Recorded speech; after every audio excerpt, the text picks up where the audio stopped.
Salut les amis. Être grow, c'est un peu comme être un savant fou. On teste plein de nouvelles expérimentations pour trouver la solution qui va nous générer de la croissance. Quelles sont les bonnes stratégies à mettre en place? Quelles sont les méthodes qui marchent? Quel est le bon mindset à avoir? C'est l'objectif de Conseil de Growth, répondre à une problématique bien précise avec des solutions concrètes que tu peux implémenter dans ton business dès demain. Je suis Alexis Bouvet, cofondateur de la marque Tailleur et de l'entreprise Growth Hiring, et je te souhaite la bienvenue dans ce podcast qui t'apporte un maximum de conseils pour booster ta croissance. Bonne écoute! Bonjour à tous, bienvenue dans un nouvel épisode de Conseil de Growth, et aujourd'hui on est en compagnie de Jocelyn, fondateur de Piloter. Jocelyn va nous expliquer aujourd'hui comment on va mettre en place une bonne méthode pour scraper ses données sur Internet. En tout cas, il va nous sensibiliser à tout ça parce que c'est vrai que ça peut être très complexe et il y a aussi pas mal de nuances. Tout d'abord, Jocelyn, comment tu vas? Bah super, et toi? Bah Mm. ouais, très très bien, très très Merci bien. pour l'invitation. Bah, plaisir partagé. Tu as répondu présent sur la communauté Growth Hacking France, donc ça fait toujours plaisir de Exact. Mm. rencontrer de nouvelles personnes et des pairs. Jocelyn, est-ce que tu peux te présenter rapidement pour ceux qui nous écoutent, nous expliquer un peu ce que tu as fait, ton profil, etc. Ok. Alors, du coup, je suis Jocelyn, je suis développeur web et solo entrepreneur entre guillemets. Mhm. Je développe plusieurs SaaS dans le scrapping, monitoring, retail et l'immobilier.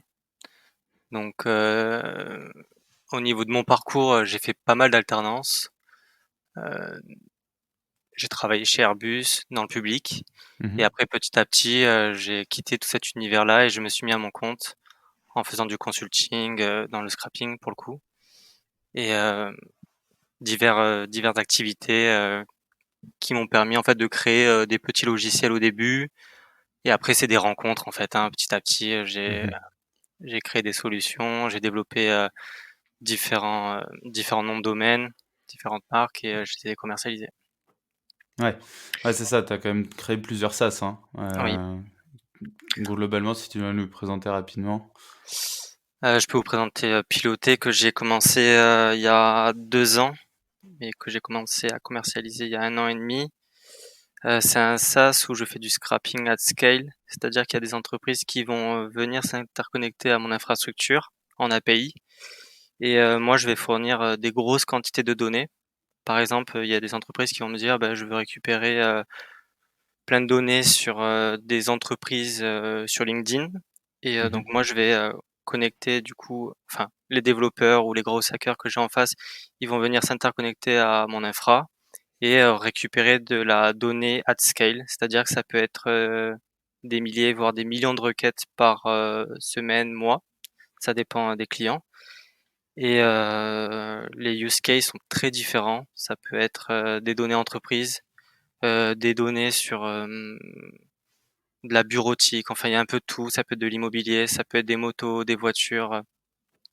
Donc moi, je m'adapte énormément aux use cases et je développe du sur-mesure pour aller chercher de la donnée et la mettre dans des bases de données, dans des CRM, voilà. Ça dépend vraiment de chacun et souvent en fait on essaie de trouver des solutions dans le growth hacking et les clients qui viennent vers moi, ils ont souvent pas mal de petits soucis, on décortique et après on trouve des solutions. Et vous réglez ça ensemble. Trop cool. Et du coup, toi, tu as une appétence quand même assez forte pour toute la partie scrapping. C'est un peu ton truc à toi. T'aimes bien ça et après tout ce qui va un peu autour. Est-ce que tu peux nous expliquer quelles sont un peu les étapes pour scraper? Tout d'abord, la première étape, tu vois, qui va être sûrement, tu vois, d'aller sur. On va aller souvent, tu vois, très facilement sur plein de sites différents. On va aller chercher de la data qui va aussi être différente en fonction des sites. Comment tu entamerais ce processus de scrapping selon toi? Alors souvent, moi ce que je demande aux clients, c'est quel site? Qu'est-ce que Ok. tu veux comme données et sur quel site? Comment je commence mes analyses? Dans un premier temps, je vais sur le site internet, Mhm. j'ouvre la console, donc je fais un clic droit, inspecter la page et j'ouvre la console. Je regarde l'onglet réseau pour faire simple Ok. et ensuite je navigue sur le site et je regarde toutes les requêtes sur le site internet. Donc, je vais regarder le JS, les API, etc., etc. Une fois que j'ai fait ça, j'utilise d'autres outils, par exemple Charles. C'est D'accord. un outil pour faire du reverse engineering. Il en existe d'autres, hein, mais Mhm. moi j'utilise Charles. Et là, pareil, je vais faire de l'analyse un peu plus poussée, voir qu'est-ce qui se passe sur ce site internet. D'accord. Charles, du coup, permet de reverse engineering, ça permet de faire quoi Ça exactement? permet de faire une passerelle, donc un proxy, Ok, entre le navigateur et le site internet, pour faire simple. d'accord. Ok. Et grâce à Charles, en fait, on va pouvoir faire des pauses au niveau des requêtes et analyser vraiment en profondeur. Par exemple, on veut chercher maison 14 mètres carrés. Bah, du coup, dans Charles, on va pouvoir marquer maison 14 mètres carrés. Et en fait, on va retrouver précisément où se trouve ce keyword et dans Mhm. quelle requête. Voilà, donc Mhm. après, ben, on peut analyser différentes choses. On va pouvoir analyser le header, les payloads, etc. et voir comment ça fonctionne sur ce site internet. Une fois que j'ai fait ces observations, je vais regarder qui protège ce site. Parce que souvent, en fait, quand on s'intéresse à un site, il est parfois protégé par différentes boîtes, hein. Ça peut être Cloudflare, Akamai, PX ou les Français Datadom. Mhm. Donc pour regarder quels sont les technos, j'utilise l'extension sur Chrome Wapalizer. Ouais, Comme pour beaucoup, hein, on utilise tout ça. Une fois que j'ai fait ça, je vais commencer un peu à tester le site. C'est-à-dire qu'en gros, je vais regarder comment fonctionne, par exemple, si je suis sur un catalogue, je vais regarder comment fonctionne la pagination, je vais regarder comment fonctionnent les filtres, c'est-à-dire que je vais tester des filtres, je vais regarder quels sont les arguments qui vont se déclencher au niveau de l'URL. Et voilà, je vais jouer sur le site pendant 1 heure et demie. Donc c'est un peu de temps, de la patience. Et je me note tout sur un Notion. Et une fois que c'est bon, du coup, soit je vais faire du scrapping avec un outil type Octoparse, qui est assez d'accord. utilisé. Donc lui, ça va permettre d'émuler un navigateur Chrome. Et on va pouvoir cliquer sur les éléments DOM, donc les éléments. Mhm. Et on va pouvoir faire des clics, des scrolls, et aller chercher la donnée et tout mettre dans un CSV. Donc ça, c'est pour la partie accessible, j'ai envie de dire. D'accord. Je pense que Et pour un... Oui. Octoparse, est-ce que tu as d'autres outils que tu as pu tester, utiliser, autres que Octoparse? Et pourquoi tu utilises Octoparse plus qu'un autre, justement? J'ai pas utilisé beaucoup d'outils parce qu'en fait, généralement, je développe tous mes scripts Ouais, tu le fais et toi-même, de toute façon. je le fais Ok. souvent moi-même. Ok. Donc j'ai été utilisateur pardon que de Octoparse. Mhm. Peut-être une extension sur Chrome, mais j'ai pas. Enfin, il y avait ses limites, donc j'ai arrêté. Ouais. Et souvent, je cherchais un peu à faire du at scale. Moi, c'est vraiment ça c'est où j'ai un peu la palpitation d'avoir énormément de données. Très bien. Il y a deux trois petits outils, que j'ai en tête que je peux confier aussi, mais du coup qui sont vraiment des outils, pas vraiment at scale, mais pour à petite échelle. Ça va être Instant Data Scraper, qui est assez sympa, mais bon, qui a ses limites aussi, mais qui est très facile et très accessible. On mettra tous les liens des outils, directement dans la description. Hem Et j'ai également, Web Scraper, Oui, qui est pas mal aussi, on peut créer des petits scénarios, voilà, qui peuvent aussi être utiles. Voilà, je te laisse reprendre. carrément. Euh, donc ça, c'est pour voilà, comment analyser un site web avant de le scraper. Mmh. Donc une fois que j'ai fait ça, bon, donc soit j'utilise Octoparse ou soit je développe mon script sur Python. Je vais utiliser différentes librairies. Donc je vais utiliser des librairies pour cacher mon empreinte, c'est-à-dire que je vais changer le user agent et je vais faire diverses modifications sur la library request de chez Python. Après, je vais pas Mmh. rentrer dans les détails parce qu'il y a des choses qui sont un peu secrètes dans cet univers, donc je peux pas m'étaler. Faut pas tout dévoiler. Oui. Une fois que j'ai fait mon script, je passe ensuite par des providers de proxy. C'est-à-dire, je vais passer par des passerelles, des passerelles qui vont me permettre de passer sur d'autres sites de manière plus anonyme entre guillemets. C'est-à-dire que je vais utiliser des pools d'adresses IP. Mmh. qui qui sont pas vus comme qui sont bon parfois ça dépend hein, mais qui sont pas vus comme dans et qui sont pas étiquetés pardon dans le scrapping D'accord. et et une fois que j'ai fait ça, bah, du coup je commence à scraper et après je vais mettre dans une base de données, soit du Postgres, soit du Elasticsearch et heu et ensuite, bah, du coup, ça dépend de ce qu'il y a à faire, par la suite, hein, mais je c'est à peu près mon process. Ok, trop trop cool. Aujourd'hui, tu le fais pas mal toi-même. Tu sais, tu disais justement que tu utilisais tes scripts, etc. Mmh. J'imagine que tu fais quoi, du Python, Oui, que du Python. que Après, du Python. je fais bon souvent, c'est comme ça que ça se passe, mais après c'est p je vais pas forcément, chercher à scraper la donnée, je vais aussi faire du Google Dorking. C'est-à-dire je vais D'accord. aller sur Google, et je vais utiliser plein de booléens pour, trouver, des CSV ou trouver, des fichiers TXT, des PDF, un peu toutes sortes de d'informations avec le Google Dorking. Donc ça, bon après il faut faire des recherches, hein, pour, bien comprendre comment ça fonctionne. Mais, en fait globalement, on peut faire des recherches pour chercher, plein d'emails sur, un site internet. Donc, il faudra Mhm. qu'on le mette en description, hein, mais, en gros on peut dire, entre guillemets, «l'email plus, le site internet» et on le met dans Google et en fait Google va nous montrer, où apparaît cette adresse email, où où se trouve, ce nom de domaine, c'est sur quelle page.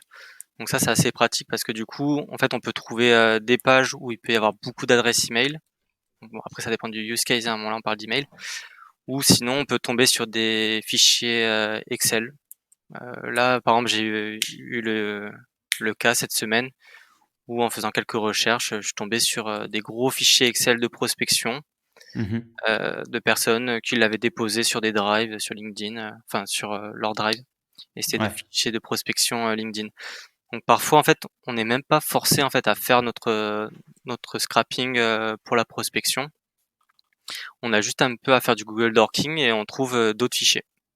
Ok. Donc ça peut faire gagner du temps aussi et moi je pense toujours qu'en fait, il faut avoir un peu de malice dans cet univers, dans le gros hacking et le Mhm. scrapping, faut toujours chercher à chercher, les petites failles en fait, hein, et ne pas forcément, être dans les cases. Voilà.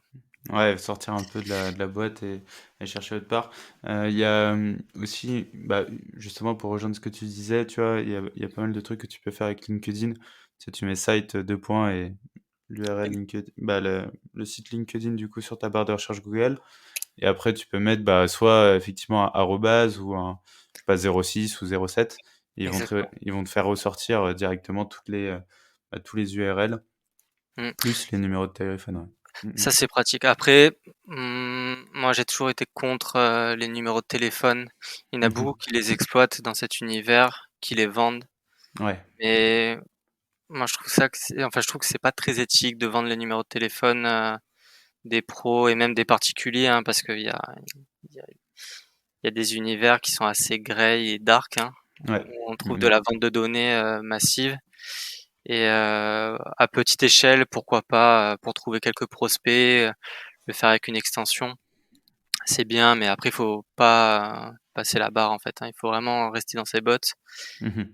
parce que côté, légalité, du coup, en fait, on peut vite, passer du côté obscur. Ouais, et Il faut quand même sans faire le savoir en attention, oui, plus. sans le Mhm. savoir ou même en cherchant sur, des points d'accès. Par exemple, on me demande de scraper un site, dans les sneakers. Donc, Mhm. je dis: «OK, bon, ben, je vais chercher, des informations sur ce site». Donc je vais commencer à chercher sur Google et en fait, des fois, on peut tomber sur des points d'accès qui ne sont pas forcément enfin, qui devaient pas être visibles. Donc, faut toujours faire attention avec quelle adresse IP on se connecte et et avant de cliquer, peut-être se mettre sur un VPN ou autre pour, se protéger un minimum. Après, ça ne garantit pas, la l'anonymat, hein. Enfin, on n'est jamais anonyme, hein, sur internet de toute façon. Mhm. Mais en tout cas, il faut vraiment se poser des questions avant de passer à l'acte, surtout en scrapping. Enfin, faut pas s'amuser à DDoS un site internet pendant 15 jours, récupérer, plein d'informations et après se dire ah ben mince j'ai fait une bêtise, je reçois un mail. Non ça c'est un peu trop tard. Ouais, là, c'est trop tard, quoi. Mm. Très bien. Tu me parlais en amont, justement, de l'épisode qu'on préparait. Tu me parlais de Data Broker et Open Data. Est-ce que tu peux nous expliquer un peu la différence, justement, entre les deux? Alors les data brokers, ça va être des entreprises qui vont vendre des données qui sont déjà scrappées. Mhm. Par exemple, il existe des marketplaces sur internet. C'est assez orienté US, hein, mais on peut aussi trouver des données pour nous les Français. Bon, je vais pas citer de nom, mais de toute façon c'est assez simple, hein.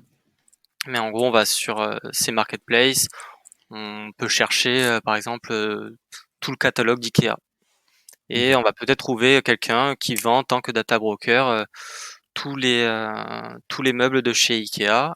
Et en fait, on va lui payer une certaine somme pour avoir son CSV avec tous les PID, SDIN, nom, etc. Dans son fichier. Donc après, à voir pour le use case, hein, mais en gros, ça se passe comme ça pour les data brokers. Et ensuite, on a la partie open data. C'est-à-dire qu'en fait, sur Internet, on trouve plein de bases de données qui sont ouvertes. Et il y a eu un gros travail au niveau du gouvernement en France avec Etalab qui a été fait Mhm. pour ouvrir un certain nombre de données. Par exemple, la base des entreprises Siret, qui Ouais. est maintenant très très bien exploitée, ou la base des adresses en France, euh, qui est, euh, qui est totalement open source en plus. Donc voilà, il y a ces deux parties. Euh, Et parfois, moi, je pense qu'il faut souvent regarder du côté de l'open data parce qu'il y a plein de gens qui partagent en cherchant un peu sur Google ou sur GitHub. On trouve, on peut trouver des CSV ou on peut trouver des petites pistes en fait qui peuvent nous amener à trouver des CSV sans payer. Mhm. Vraiment, en fait, quand on passe par un data broker, ça veut dire que la donnée est difficile d'accès ou il y a une grosse quantité de données. Ok, je vois.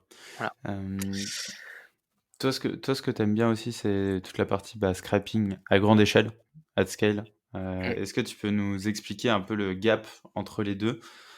Qu'est-ce que tu entends par le at scale? C'est quoi vraiment la différence que tu vois? Le at scale, c'est quand on parle quand même de millions de requêtes par mois Mhm. sur certains sites. Euh, En fait, on parle déjà en fait quand on parle sur du at scale, on sait vers quoi on va et le problème il est bien identifié. Généralement, enfin moi ce que je vois souvent, c'est qu'il y a des personnes ils veulent scraper ça, mais en fait ils savent pas vraiment pourquoi, pour qui et c'est quoi le but. Surtout pourquoi scraper autant de données. Donc moi ce que j'essaie de rappeler à certaines personnes, c'est de pourquoi ces données et pourquoi autant. Est-ce qu'il y a vraiment un besoin? Est-ce qu'on doit mettre autant d'énergie? Et si oui, ben go, on y va. Mhm. Mais en tout cas, ça prend du temps et ça peut coûter de l'argent. Le scrapping, dès qu'on commence à faire du high scale, en fait, il faut prendre en compte beaucoup de paramètres. C'est-à-dire que quand on va prendre le cas de LinkedIn, mais il va falloir envoyer, par exemple, 5 millions de requêtes. Bah, du coup, ça va consommer en proxy, parce que généralement, les vendeurs de proxy vont faire payer au giga ou ils vont faire payer les IP Mhm. pour qu'on puisse passer par leur passerelle. Ensuite, il va falloir prendre en compte la bande passante. Ça va dépendre des hébergeurs, mais il y a certains qui vont faire payer à partir de 1 Tera. Et ensuite, il faut prendre en compte le stockage. Est-ce qu'on va scraper 100 gigas ou 5 Tera? Donc là, il faut aussi prendre en compte ce paramètre. Ok, je Voilà. vois. Et est-ce que tu vois d'autres... là, on a pas mal de limites là, dont tu as parlé qui sont plutôt techniques, financières.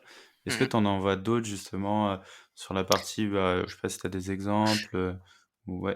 Pour LinkedIn, bah, il y a cet exemple hein, qui revient souvent, c'est les cookies. Euh, pour ceux qui veulent faire du scrapping en temps réel, On est souvent limité et on peut pas faire autant de requêtes qu'on veut. Enfin, c'est pas open bar chez LinkedIn.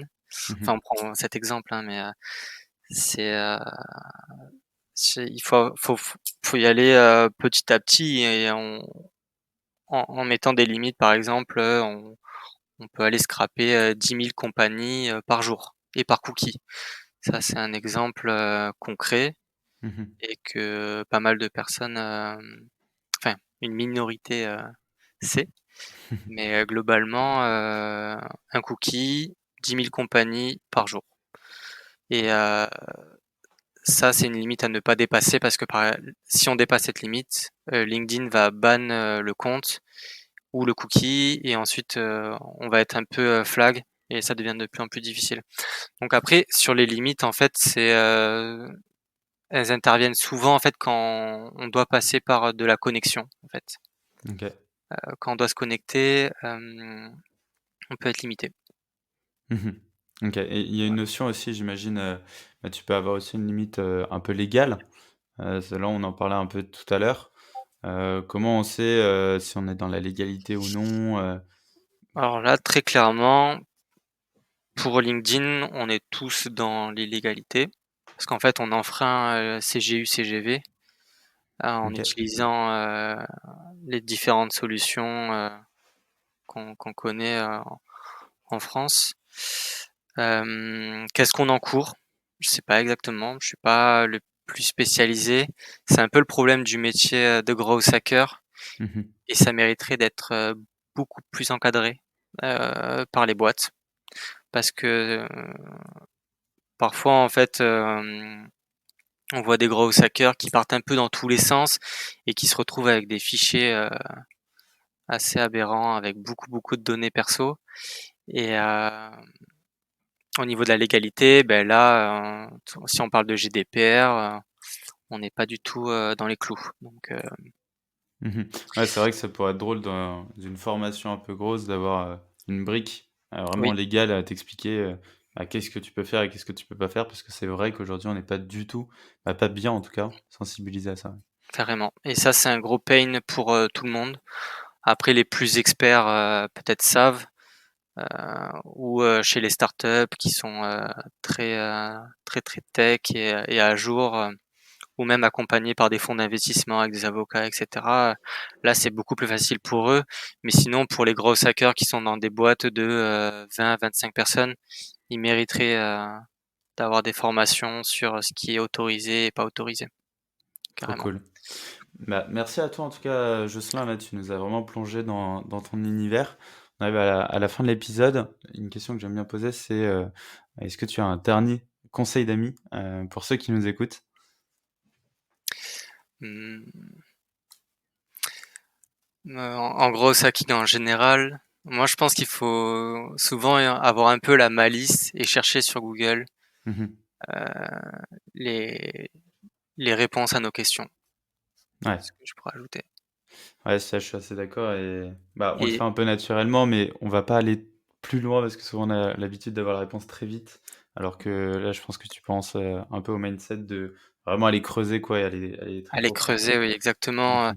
Par exemple, moi des fois je cherche je cherche des réponses et je vais sur GitHub et je vais limite ouvrir tous les répertoires GitHub pour voir qu'est-ce qui se passe, comment ils ont fait, qu'est-ce qu'ils ont exploité, pourquoi ci, pourquoi ça. Donc du coup, on se retrouve à vite passer 1 heure, 2 heures, 3 heures. Ça, ça peut vite prendre beaucoup de temps.